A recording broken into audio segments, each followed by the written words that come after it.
Hey, everybody. Happy Friday. It's April 1st here in the DC area. Actually, I'm out in Maryland by Chesapeake Bay, but still in the DC area. So I still use that as a reference point. Looking forward to getting started with today's live session on LinkedIn. Capture is one of my favorite, not just topics to talk about, but activities to do. I like sales. As I'm waiting for some people to come on, I'll just chatter a little bit about sales in the background. I started doing sales. Really, I did sales as a newspaper delivery guy where I had to go sign people up in my neighborhood to get the newspaper. And hey, Kimberly. And but then I did vacuum cleaner sales door to door, and I actually enjoyed it. I obviously didn't enjoy the people who were mean to me, but when you found somebody and you were able to make or not make the sale, I didn't even actually care about making the sale. Of course, that's the goal, but I just liked being able to talk to people about the product, the need they might have, et cetera. And then my whole career kind of has had sales in one way or another. And so it's fun. And that's why I like today's topic. And actually this whole week, I've been doing a theme on capture, and we're going to continue that today. I'm just looking for one more second here, and I think we're good. These daily live sessions, I'm doing them every weekday, noon to 12:30. So if you know other people who might be interested, let them know. You can even just tag them in the comments area. So if you just at Neil, for example, whatever their name is, it'll come up in LinkedIn and you can tag them. That's a great way to do it. You can do it after the fact from the LinkedIn replay. Otherwise, if you're watching on YouTube or podcast, happy Friday to you or whatever day you're watching. We're going to get started. I like to have you put your core competency in. So in the chat, go ahead and throw your core competency in there, your company name.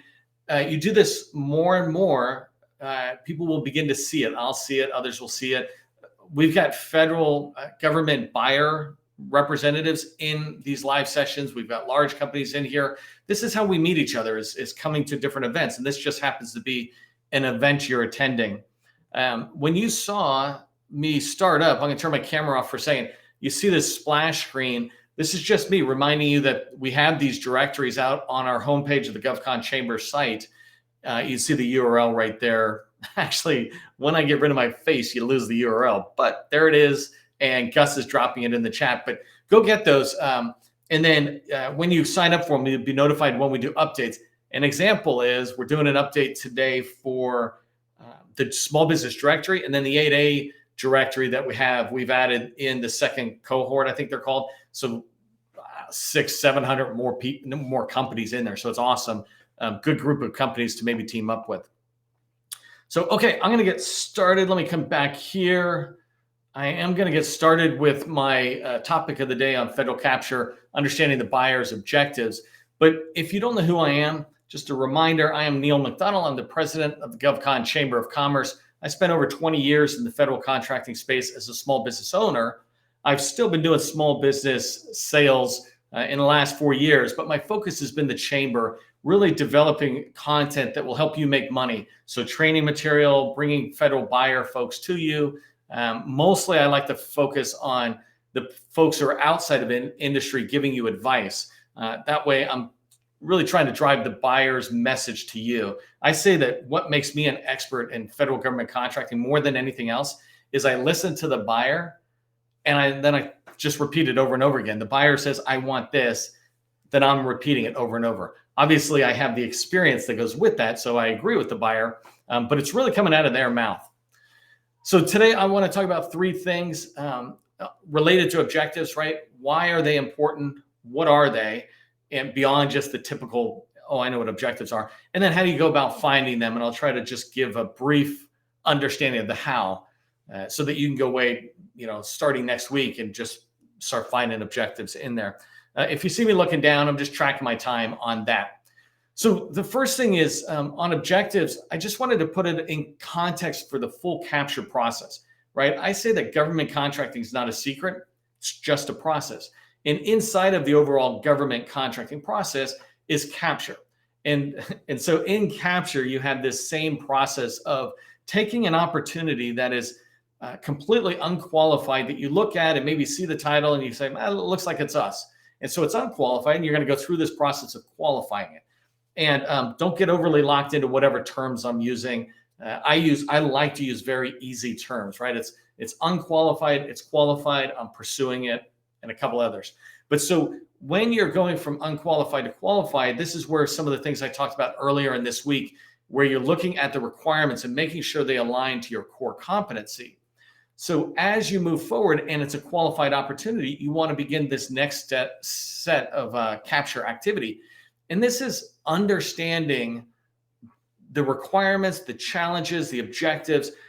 I talked about the opportunity background. I think I said that 2 days ago. You can find it in the replay, but understanding more and more about the opportunity, both to find out whether you should not bid it, right? Uncover things that you go, you know what, this is a no bid for us, or this is more of a sub position for us than a prime. So that's one big reason of doing it. And the other is so you begin to shape both the opportunity and your proposal to be ready to try to win that opportunity. So objectives is in this early stage, to me, of true capture activity. That first part from qualified to unqualified, it's less about capture and it's more about really qualifying the leads. You're just getting some basic activity. Capture to me means something you proactively do. You're going out to the buyer and you're trying to uncover information that maybe isn't as obvious to your competitors. You're trying to have discussions with the buyer, trying to influence the direction, the acquisition direction, maybe the KO will take, the contracting officer. So that's what capture is. It's a proactive set of steps that you're doing to make that opportunity, give you the best chance to win that opportunity. So in the early stages, when you truly get to capture, you're looking at the opportunity background, the challenges and the objectives. For the reason I want to mention today, there's a lot of reasons, but the reason I want to mention today is so that you can look at that and go, is our solution really going to address their challenges and help them achieve their objectives? And if it is, then you keep going. But you really, if you know what those challenges, yesterday's topic and today the objectives, if you know what they are, you can really write to them and you can help your teammates understand what's going on. So let's get into some other reasons on why, right? Right there, I just said some of the reason on why objectives are helpful. But something else I like to say is that understanding the objectives will tell you why the requirements are important compared to what are the requirement details. So in the scope, for example, it'll tell you what the requirements are, but it doesn't tell you the why. In a minute, I'll tell you where you can find that information. But if you understand why do you want these, why are you trying to achieve the objectives you've stated in the PWS, or what are you trying to achieve with the requirements you're laying out? If you understand that, you'll be able to communicate back how your solution addresses their why. I want to give you an example of why it's so important to understand the objectives more than just the requirements. All of us will understand the requirements because they're generally stated very, very clearly. But the objectives helps you understand the thinking behind those objectives. So I remember somebody telling me this story about IBM going after an opportunity, and this VP of sales had been in touch. Let's just use the Army as an example. I don't know if it was the Army exactly on the agency, but it was in DoD. So this VP of sales from IBM had been doing work with these guys for a decade at least, and they knew the Army. They knew a lot of the people in the Army, and a lot of the people who might even evaluate the proposal. But they were coming in with this mindset completely around the requirement, and the requirement was for a scanner. I think like boxes were coming along this conveyor belt at a slow pace, but the person's job was to take a scanner and scan the box, and then the box would move on. And it was this inventory asset thing. And there was a ton of them. So this contract represented like $250 million worth of product over the life of the contract. So 5 years, the government had planned on around that level, or at least that's what this VP thought. And so he's back working with his company. He's talking with the folks inside the proposal team, and he's telling them about how we're a shoe-in. We know these people. I know every aspect of their organization. And one of the proposal people said, well, the requirement here says that scanner must be able to withstand a fall from 7 feet. And that will cost us, that'll make the price go up. What can you tell us about that? And the VP of sales said, Oh, no, no, don't worry about that. Everybody else might respond to that, but we can beat them on the price, our competitors on the price, because sorry, I'm losing my word. We're conveyor belt. Sorry, the conveyor belt, right? It's only about I don't know how tall I am, but like let's say it's about 4 or 5 feet tall. He goes, that's all it is. They scan it right there. And so if we can make it withstand that, like our current product, we're fine. We don't have to toughen it up and raise the prices and get it to 7 feet. Anyways, long story short, they wrote this really impressive proposal. It was like 80 pages, submitted it, lost. They were completely a shoo-in. They were an incumbent on multiple contracts. They had one of the best products out there. And when he went for the debrief, what the government buyer said, in particular his professional friends in there, they said, you didn't meet the requirements. He said, what requirements are you talking about? And they said, well, we said it has to withstand 7 feet. You said right here in your proposal that your scanner withstands 5-foot falls. He's like, what's the big deal? And he couldn't get the answer there in the debrief. But when he talked to his friend later, his friend told him that what they were really trying to achieve was, and I it's a story, right? Don't read too much into the employees, but he goes, some of the people who would sit in that job of scanning the box are 5 or 6 feet, 6 feet tall around that, and they'd raise their hand up in the air and drop the device. It would break, require somebody to come fix it. While it was being fixed, they couldn't do anything. They'd take a coffee break. Like, what? It's like the weirdest thing ever. But that was the challenge they faced, and the objective that they had was they wanted to avoid that situation, and that's why they put the requirement in. And so understanding the requirements is one thing, and he certainly should have met the requirements, but tying it back to the objective, he should have gone back and asked, hey, why are you guys saying 7 feet? The conveyor belt's only here.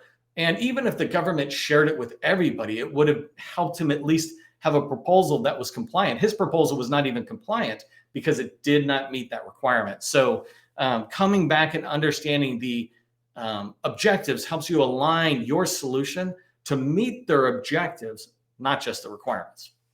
All right, so that's the why on there. I want to share a little bit about what are these, right? For those of you who are experienced, you know this, but you might look at an opportunity, the PWS, and there's a section in there that says objectives. You pull it out, you put it into your pipeline or whatever you have, and there it is. That's the statement. There's two things that are wrong with this. One is it's written down in some sort of groupthink activity, and so are those really big objectives? They're certainly not requirements, and so they're not truly measured in that way, right? On the evaluation, they evaluate the requirements. But the other thing is all of your competitors have those objectives. So now if you all meet those objectives that are in the PWS, everybody's on a playing field. Let's assume everybody who competes against you, when you submit a proposal and they submit a proposal, you all meet the PWS stated objectives. What about the other objectives they have? That 7-foot fall, this goal of getting rid of the lunch breaks, right? That lunch break problem that I described at IBM, not just is a problem with the impact and the device and the cost there and the waste of the time, manpower hours for the people who come up to fix it, but also the wasted productivity time that's happening, plus the wasted money we're paying to the person on the coffee break. So there's all these related problems. If you saw me talking in earlier videos about spin selling and this idea of you take a problem and implication questions and you can make problems bigger, or more importantly, you can understand that the problem really is bigger and help the customer realize it's bigger than just a dropped device. It represents productivity problems across the organization. So anyways, understanding that thing. If I give you another example of objectives and kind of comparing them to requirements, right? If you look at supply chain and logistics, I work with several companies who do supply chain and logistics across the globe, right? So they deal with a lot, billions of dollars of inventory going back and forth. And so when the government puts a requirement out for an opportunity around supply chain and logistics, the requirement might make it look like we want you to receive inventory, pack inventory up, and send it off to somewhere. And if that's all you're thinking about, then yes, you'll write compliantly, but you won't go above your competitors by touching on objectives. And the objectives might be, we need to get these supplies on time to the warfighters downrange so that they can go off and do their mission. And every time we don't do that, we're either sending them off unprepared, which is very dangerous, or we're having to scrap a mission because they don't have the supplies they need. If you go back to over the past 10 years, it was all sorts, maybe it's been the past 20 years, all sorts of supply problems with our military, spread off in multi-phase wars or multi-theater wars, where they didn't have the right equipment, things as basic as good flak vests or any of this other equipment. And so understanding more about what they're trying to achieve. They're not just trying to get, let's say, bullets to the gun in the warfighter's hand, but it's also about the mission, and the mission ties to other teams' missions. And this is all tied together with satellite intelligence that's coming down or whatever. So we all play a cog in the wheel for the government's mission. When you're looking at the requirements, make sure you understand what that broader set of objectives are that are in there. That would be really good. Okay, so let me try to slide down and watch my time here. Last tip I want to do. So I told you why objectives are important, what they are, and I'll expand a little bit on the what I think as I go into how do you find them, or how do I find them, and I can just give you suggestions. So the first place I said was PWS, the performance work statement. You should always find objectives in there. They'll either be clearly called out in a section, objectives, or they'll be weaved in a little bit in the introduction, the background, and the beginning part of a scope. You'll see them state some objectives. Hey, we'd like performance to be improved by 10% or something. The next place, and the place that you begin to differentiate yourself from your competitors, because most people will just stop with the PWS, like 80% rule, right? The next place is strategic plans. These are laying out what they want for FY 2022 or the next 5 years, for example. And so when you look in strategic plans, they've not only have their goals, right? So this is a higher level thing, levels of effort or goals, and then they have objectives. And objectives, when they're stated in a strategic plan, lay out how do we expect to achieve the goal. So the VA, I remember, had a goal of eliminating homelessness among veterans. It's a goal. There's no specifics really beyond it, no homeless. And so then the objectives were these measurable things the VA could do and all the people around could get into. And frankly, those objectives were so big that they had sub-objectives and sub-bullets for them. But these were in the strategic plan. So if you go into HHS, right on their homepage, you can find their strategic plan, which is one of the most thorough strategic plans I've found for two reasons. One is many pages of a lot of good content, not just fluff, but good content about what they're trying to do to improve the mission or serve the customer base that they serve. But also, it's completely hyperlinked, so you can really go down that rabbit hole. And in this case, during capture, when you're researching, going down a rabbit hole is a good thing. The one thing I wish HHS would do, by the way, is give me a PDF that I can download. They still don't do that, so that would be nice when my HHS friends are watching. Okay, the next place is that you can go, and this is stepping up in level of difficulty. The strategic plans are online, right? You just go grab them and read them. You want to get into the program office. When you get into the program office, you begin to have questions. I used that example about the IBM loss that VP had. If he had got in and talked to his friends about the opportunity and the objectives more than he probably talked about golf and dinner, then he would have discovered that. He lost his company that bid. It wasn't, an accident. It wasn't part of the team. He convinced them, right? There's no names in here, but it's our responsibility to understand what our customer is thinking. And especially when you're going after opportunities that are north of $5-10 million, these objectives are in there and you just got to find them. And so getting in there and having a dialogue with them, with the program office and the buyers, you will begin to understand their challenges as well as objectives. What are we trying to achieve? I did a session on cold calling and spin selling. If you don't know what spin is, it's a way of asking questions, situation questions, problem questions, implication questions, and needs payoff questions. And you can learn more about that in the video, but I've been doing that for 20 years. And asking problem and implication questions allows you to not only uncover the problem, but also, well, what do you want? If that's your current situation, what do you want? So asking a question like that can begin to go that direction. Anytime I hear a problem, I generally hear an objective. If the problem is, our internet connection goes out, off and on or whatever. Well, your objective is to have 100% uptime of internet connection. So our solution is to bring 2 pipes into your building, and actually in each pipe will run a different provider coming in. So AT&T and Comcast. So you'll have not only dual access points, if this one fails, this one's working, but also dual providers. You'll have 100% uptime, right? So I'm addressing their objective by hearing their pain or hearing their challenge. So as I'm looking at this, if you have questions, go ahead and throw them in. Thanks, Gus, for throwing in some of the. So Gus is on the GovCon Chamber team, and he's throwing in some related videos that you might find helpful. But I wanted to give you a takeaway as I'll wait and watch for a few minutes on questions in there. But I wanted to give you a takeaway on what you can do starting today or Monday to start bringing objectives and the understanding of objectives into your sales activities and capture in particular. But before I do this, I do want to just use, again, an example that I used the other day of I'm helping a customer go after this 100 million plus opportunity, but it's in an agency that there is no access. The agency has blocked off access to industry, which I'm fine with. If everybody's blocked, then it's an even playing field. And so that's why I'm fine with it. But as we look at this, we try to figure out what their objectives are. So they have an opportunity that's out. It's got a draft RFP with a PWS. In there, it's got a lot of clarity. And so we scrubbed this opportunity for objectives that they clearly stated and objectives they implied.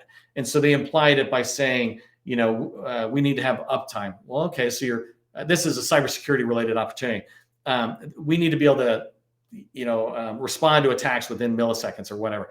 And so we go, okay, your objective is to be able to respond here, respond here, respond here. Some objectives can be, let's say agency wide, and some objectives can be really specific technical wise. That's fine. But so we looked in there, and it's like I said, it's what every competitor has. So then we began to go out. We went to an event where we knew these folks would be, and they happened to just speak, and they spoke about all their challenges and objectives over the next 5 years. And it was beautiful. And then one last suggestion on that part is, in that story, is we went out into LinkedIn. I advocate LinkedIn always. I've been using it for, I feel like I've been using it for 20 years. And on LinkedIn, we found many of the key influencers and stakeholders. We're talking CIO and CTO level. For those of you in the IT space, Chief Information Officer to the head of IT, we found them on LinkedIn having discussions about things, nothing classified, nothing sensitive, but they're talking about the focus of where they want to go. We really want to, an example is something called continuous ATO. And I won't go into what that means, but this term, it's a pretty technical term, but it's common. The whole industry, the whole defense sector is talking about it. And so they're just talking about, what are you guys trying to do? What are we trying to do? And by listening to them, we're hearing more of their objectives that aren't stated in the PWS. So it was a great way for us to learn more in there. Okay, so the last thing I want to recommend you do is today or on Monday is take your top opportunity that you're going after and just write down 3 objectives, or think about it right now, right? Do you know any objectives that are not clearly stated in the PWS? Go find out 3. I submit that if you do, you begin to put yourself at a advantage over your competitors, because you will be able to speak to those extra objectives in your proposal when you're responding, and the government will see that and understand 2 things: that you get them, and that your solution is aligning to their specific needs and objectives, and not just a generic one. So, okay, if you found this valuable, give it a thumbs up. I'm going to take the weekend off, and we'll be back doing live sessions on Monday, noon to 12:30. I don't know what the topic is, but I'm going to bring it back more to sales topics. But one thing I do suggest you do, like others have done, is shoot me a question or a topic you'd like me to expand on, and I'll begin to put it into future live sessions if it makes sense to fit with everybody. If you haven't signed up for the April 5th webinar I'm doing, Finding and Building Relationships That'll Lead to Federal Revenue, go ahead and go to govconchamber.com, and you can sign up right there. All right, I'm looking here. I don't see any other questions. I'm Neil McDonnell, telling you government contracting, it's not a secret. It's just a process. Have a great weekend.